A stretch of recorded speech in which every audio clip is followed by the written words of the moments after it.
The Houston Rockets have some very underrated defenders on the team that can bring the energy on the defensive end. The Rockets were the worst team on defense this year, clocking in at the 30th rank on team defense on NBA.com. So what's up? My name is Jae'sean, and we're talking about why the Rockets defense is going to be amazing next season. But before that, really quick, if you like the video, drop a like down below and press the sub button. It'd be really appreciated, and let's get to the video.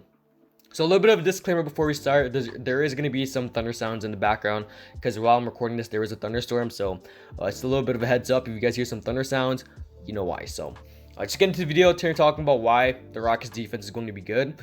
Now, we were horrible last season in terms of, offense and defense, just winning 17 games overall. And defensively, we were the worst team on the defensive end. So just talking about our best two defenders last season, Jae'sean, a very underrated on-ball defender, someone that can, defend the ball, on-ball, off-ball, help. I don't care what it is. Jae'sean definitely was our best defender last season. We also had David Nwaba, who did all the little things on the defensive end too. Pre-injury was actually really good for us still. So, honestly, getting David Nwaba on a 3-year, $15 million deal was absolutely great for us. So, those two were definitely our best defenders, but we also had some players such as KJ Martin who can shot block the lights out of the ball.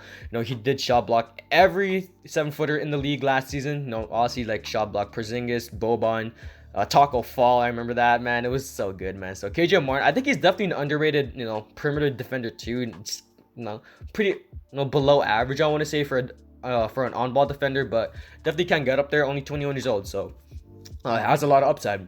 And John Wall was also a really good defender in terms of, on ball, but not really too good in terms of help, but definitely one of our best on ball defenders and probably our best shot blocking guard on the team because he is the best shot blocking guard in the NBA. So there's a good upside, well, not upside, but good plus for John Wall.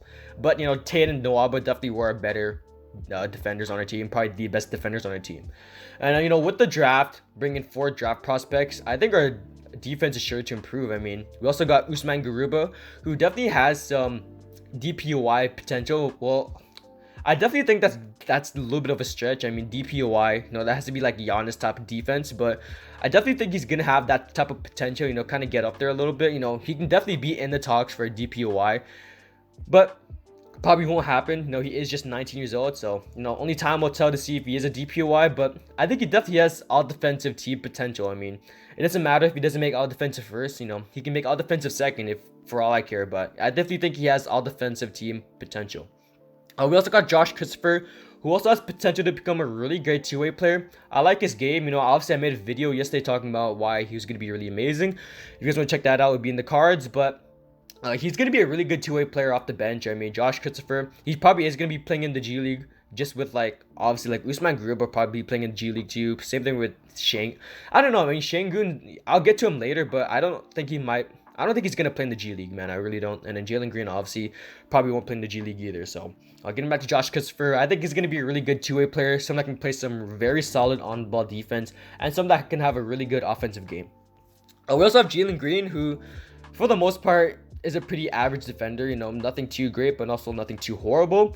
With his athleticism, he definitely can be a really good defender in this league. Just depends on, putting in the work in the offseason and honestly, just working on his defense. And we also got Alperen Şengün, who was pretty decent defensively in the Turkish league. And I think he averaged 2 blocks a game in the Turkish league. Obviously the Turkish MVP, but he is just 6'9", man. So it's going to be pretty tough for him to play some defense.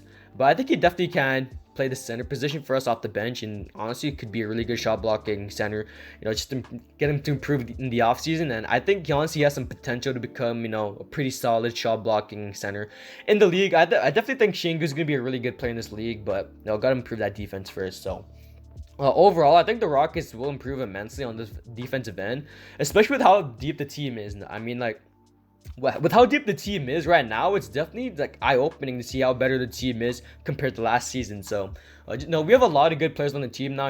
I mean, Daniel Theis obviously isn't a very known, well, not necessarily known, but not a very great player, but also not someone that's really bad. I mean, he's pretty average.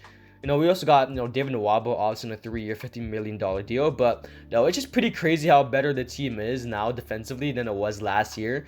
And honestly, I definitely think the Rockets can go a little bit farther this year. I mean, I think the play-in is definitely the ceiling of this team. I mean, making the 8th seed, the 7th or 8th seed is probably the ceiling of this team, and then the floor is definitely being the worst team in the league. So with the new additions, obviously like in the offseason, I definitely think we're gonna be a little bit of a fun team to watch next season, and definitely a team to watch next season too. I mean, we could definitely become like the Warriors last season, where we can kind of sneak into the play-in, maybe win a game, and then make the playoffs, kind of like a Memphis Grizzlies type of a way, where John Morant, maybe like KPJ goes off in the play-in, and then just carries us to the to the first round of the playoffs. So hopefully that actually does happen, and hopefully we're a really good team to watch next season. But that's the video. Drop in the press button, and my peace.